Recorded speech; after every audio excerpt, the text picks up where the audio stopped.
हम पैदल पैदल आ रहे थे तो बड़ा कहते हैं बचपन याद आ गया। हमने भी फटे कपड़े पहन के यहाँ तक पहुँचे हैं। और क्यों पहुँचे हैं? कि बाबा साहब थे तो आज हम हैं। ये बात आपको माननी पड़ेगी। आज हमारे तन पे जो कपड़ा है, हमारे समाज के हर तबके वर्ग के घर में रोजी रोटी है तो संविधान के थ्रू वजह से है। आज मैं एमएलए हूँ तो संविधान की वजह से हूँ। आपको सब पता है कि इस देश में क्या हो रहा है।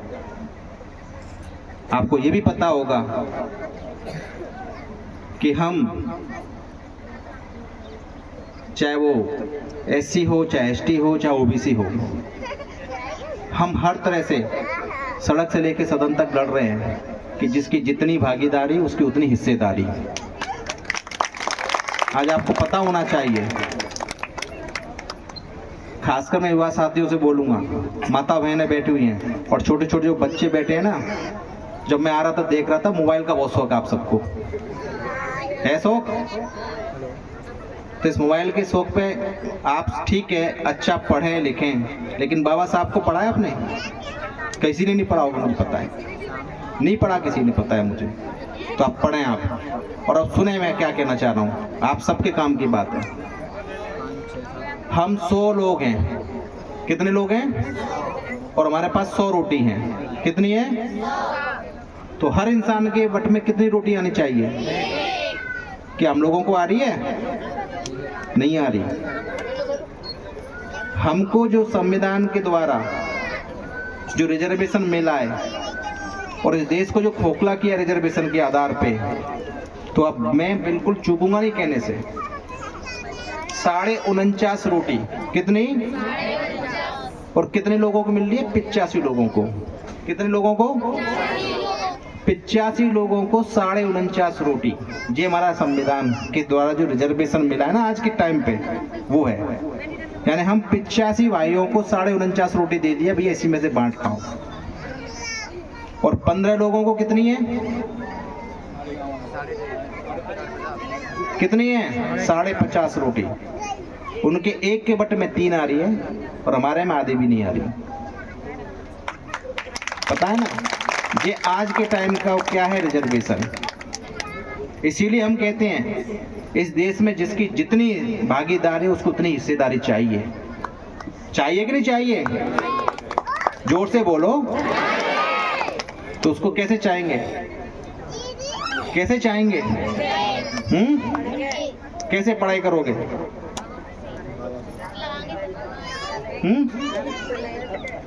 विधायक मैडम ने बताया था ना अभी, कैसे पढ़ेंगे। 2 तरह के इंसान होते हैं, एक तो काबिल और एक कामयाब होते हैं। बेटा कामयाब तो हर कोई हो जाएगा। और कैसे हो जाएगा? अच्छी शिक्षा दे देंगे, पढ़ा देंगे, लिखा देंगे। किसी के फ्यूचर होगा कि मुझे डॉक्टर बनना है, किसी का इंजीनियर बनना है, किसी को टीचर बनना है, किसी को फोटोग्राफी करनी है, किसी को कलाकार बनना है, किसी को बिजनेस बनना है। वो कामयाब हो गया। क्या हो गया? यानी उसने गोल फिक्स कर लिया, टारगेट कि मुझे ये करना है और ये बन गया। मैं कहूँगा कामयाब तो हो, लेकिन उससे आगे एक कदम और होता है, काबिल बनो। क्या बनो? काबिल जब बन जाओगे ना तो आप जिंदगी की किसी भी रेस में दौड़ सकते हो, कोई हराने वाला नहीं होगा। हमारे बाबा साहब काबिल थे तब हम यहाँ तक हैं आज। समझ गए ना? बाबा साहब काबिल थे तभी उनको संविधान बनाने का जिम्मेदारी दी कि नहीं दी? हिंदुस्तान में किसी को क्यों नहीं दी? उनको पता था कि ये व्यक्ति काबिल है। और काबिल थे तो कामयाब से कदम क्या होता है? काबिल। इसलिए काबिल बनो, पढ़ाई करो। मैं हमारे चाचा भाई बैठे हुए, माता बहनें बैठी हुई हैं, प्रेशर मत डालो बच्चों पे कि डॉक्टर बनना है, इंजीनियर बनना है, टीचर बनना है। ये नहीं। उसको नैतिक शिक्षा के साथ साथ उसकी हॉबी किस में है वो दो। और मैं तो आज मन से कह के जा रहा हूँ, यहाँ हाथ उठा के बता दो कितने लोग एलएलबी कर रहे हैं। चलो बता दो, बता दो। एससी एसटी ओबीसी में कितने लोग एलएलबी कर रहे हैं? आप कोई नहीं करता। क्यों नहीं करते? वकालत सीखो। हम सबसे ज्यादा क्यों हार रहे हैं? क्यों आ रहे हैं हम सबसे ज्यादा? हमारे 100 तो बहुत दूर की बात है, मैं आपसे कह रहा हूं 1000 में से एक वकील मिल जाए तो मिल जाएगा। ये सच्चाई है सर, ये बिल्कुल सच्चाई है समाज की। हम लोग डॉक्टर बना रहे हैं, इंजीनियर बना रहे हैं, पुलिस में भर्ती करा रहे हैं। एक वकील यानी कितने लोगों की जान बचा देता है, यानी कितने लोगों की दिशा दे देता है। मैं दुआटी के प्रोग्राम में था, मैंने हाथ खड़े करवाए, कम से कम 4-5 हज़ार की भीड़ में से कोई भी एलएलबी की तैयारी नहीं कर रहा था। तो मैं तो आज कह के जाऊंगा अपने बच्चों को एलएलबी कराओ, वकील बनेगा, कम से कम अपने हक अधिकार, अपने समाज की वंचित वर्ग की लड़ाई तो लड़ सकेगा।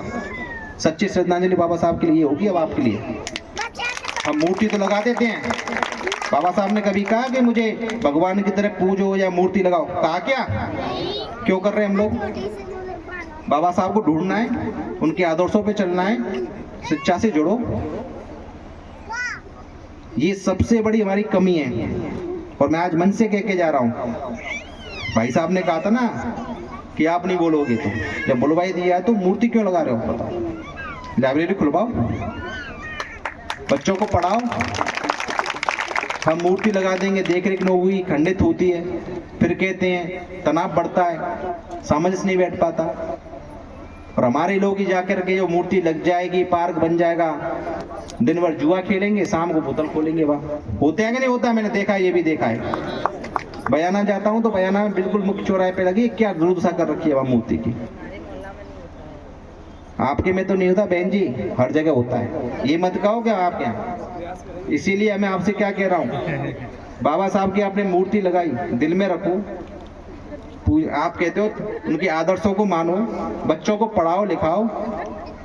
मैं इसके लिए कहूँगा आपसे, मैंने हर जगह जाता हूँ, क्योंकि बाबा साहब ने कभी नहीं कहा कि मेरी मूर्ति लगाओ। आप कहा है क्या? बताओ।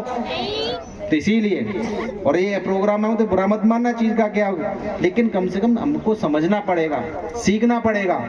हमको मुख्य धारा में आने के लिए शिक्षा से जुड़ना पड़ेगा, हमको वकालत करनी पड़ेगी, हमको एलएलबी करनी पड़ेगी, तब जाकर के हम अपने हक अधिकार की लड़ाई लड़ पाएंगे। मैंने आपको बता दिया ना कि 85 भाइयों को 49.5 रोटी मिल रही है, तो हमको 85 में से 85 रोटी लेनी है कि नहीं लेनी है आपको? तो कैसे लोगे? पढ़ लिख करके लोगे। जो आज हिंदुस्तान में बैकडोर एंट्री से जॉइंट सेक्रेटरी बन रहे हैं, पार्लियामेंट्री अफेयर्स के अंदर बन रहे हैं ना, संसदीय कार्य के अंदर, सचिवालय बोलते हैं, केंद्रीय सचिवालय में। आज जो मैं यहाँ हूँ, आपने 2013 में भाई साहब को विधायक बनाया और आज तक विधायक बनाते चले आ रहे हैं आप।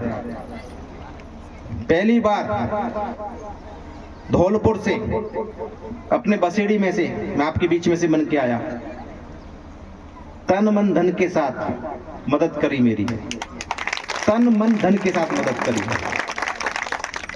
ऐसा लाड़ प्यार को दे सकता है? दे सकता है क्या कोई? एक एक वोट मुझे दिलवाया, और ये मुझसे कह रहे थे आज मैं पहली बार मिला हूं इनसे, आज पहली बार मिला हूं, आज पहली बार मिला हूं इनसे। और मुझे तो बहुत कहते ना कि जैसे मैंने सुना था, एक बार टेलीफोन पे बात हुई थी, तो उससे कहीं ज्यादा अच्छा लगा मिल करके आज। और मुझसे क्या कहा कि मुझे जाटव समाज ने पहुंचाया यहाँ तक। किसने पहुंचाया है? और मुझे यहाँ तक पहुंचाया कुशवाहा समाज ने। इसीलिए मैं मैडम के कई भाषण सुने, मैंने हमेशा शिक्षा पर जोर देती हैं, शराब दिया ये सब बंद कराने की बात करती हैं। और मैं आज आपसे कह के जा रहा हूं कि बाबा साहब के आदर्श पे चलना है आप लोगों को, तो बाबा साहब को पढ़ना पड़ेगा। बाबा साहब किताबों में मिलेंगे आपको, याद रखना बच्चों, बाबा साहब हमेशा किताबों में मिलेंगे। बाबा साहब मूर्ति लगाने से नहीं मिलेंगे, बाबा साहब पढ़ोगे किताबों में मिलेंगे। और YouTube पे आप सर्च करना बाबा साहब के लिए। बाबा साहब नीला कपड़े क्यों पहनते थे? ये सील का चक्र है, शांत का चक्र है, शांति। और कहते हैं बाबा उंगली कर रखी है, तो बाबा से आपको रास्ता दिखा रहे हैं, उसका ये मतलब होता है। हम बाबा साहब की तरफ देख रहे हैं, बाबा साहब कह रहे हैं कि मेरे पीछे खड़े होकर मेरी उंगली की तरफ देखी, आगे बढ़िए, ये अर्थ है इसका।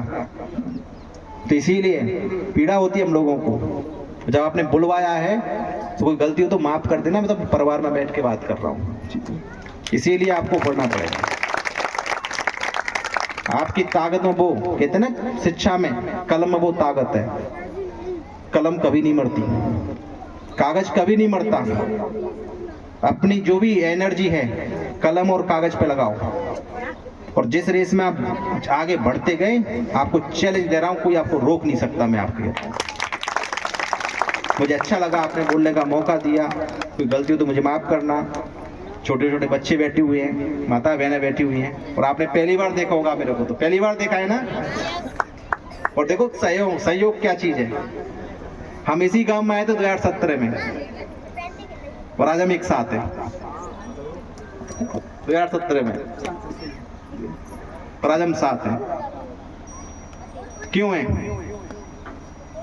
हमारा अच्छा भला हम लोग एकजुट होकर सोच सकते हैं। हमको कहते हैं ना पानी पीते हैं, कोई ऐसे करके पानी पी लेगा हाथ से? ऐसे करना पड़ता है ना। तो इसीलिए ऐसे बनोगे आप, संगठित रहोगे। मेरे यहाँ बसेड़ी के अंदर विधायिका जी बैठे हुए, विधायक जी बैठे हुए हैं। मैं कुशवा समाज में जाता हूँ ना, तो हकीकत कह रहा हूँ, आंखों से कई बार आंसू आते हैं कि छोटे छोटे बच्चे खेतों में, कपड़े नहीं है तन पे। मैं कई बार कहता हूँ, लड़ लेता हूँ उनसे, मैं लड़ता भी उनसे, और मैं कहते हैं कि यार ये तो छापेवार नेता है हमारा, छापे से मारता है। मैं कह के नहीं जाता कहीं, चुपचाप जाता हूँ छापे से। तो असलियत तो मालूम पड़ती है। मैं कल के लिए नहीं जीता कभी, ना मैंने कल देखा है और ना मैं कल के लिए जीता। मैं आप लोगों को आज के लिए जी रहा हूं। अगर आप आज नहीं माने, नहीं समझे, नहीं सुधरे, तो हमारा पतन है, पतन है और पतन है। ये चीज याद रखना आप चीज को। हमारे तो 4 साल है, 1 साल निकल गया, और मुझे नहीं पता कि अगली साल क्या होगा। मुझे पता ही नहीं है, मुझे ये भी नहीं पता कल क्या होगा। जो कुछ है आज के लिए, इसीलिए कल की चिंता छोड़ो, आज अपने बच्चों के फ्यूचर की चिंता करो। कमाने जाते हो, बच्चे देखते पिताजी आएंगे, 300 रुपए कमा के ला रहे हो, 150 के दारू पी के आ रहे हो, या जुआ खेल के आ रहे हो, 150 के ना तो उनके रोटी मिल रही, ना कपड़े मिल रहे, ना एजुकेशन मिल रही। त्यागो सब चीज को। इसीलिए आज हाथ खड़ा करो सबके सब, कि बाबा साहब को, आपको अगर पढ़ना है, आपको उनके आदर्शों पे चलना है, तो बाबा साहब की शिक्षा से जुड़ जाओ आप, और आपको कोई आपको हरा नहीं सकता है, गारंटी दे रहा हूं आपको। धन्यवाद, आपने बोलने का मौका दिया। जय भीम, जय भारत।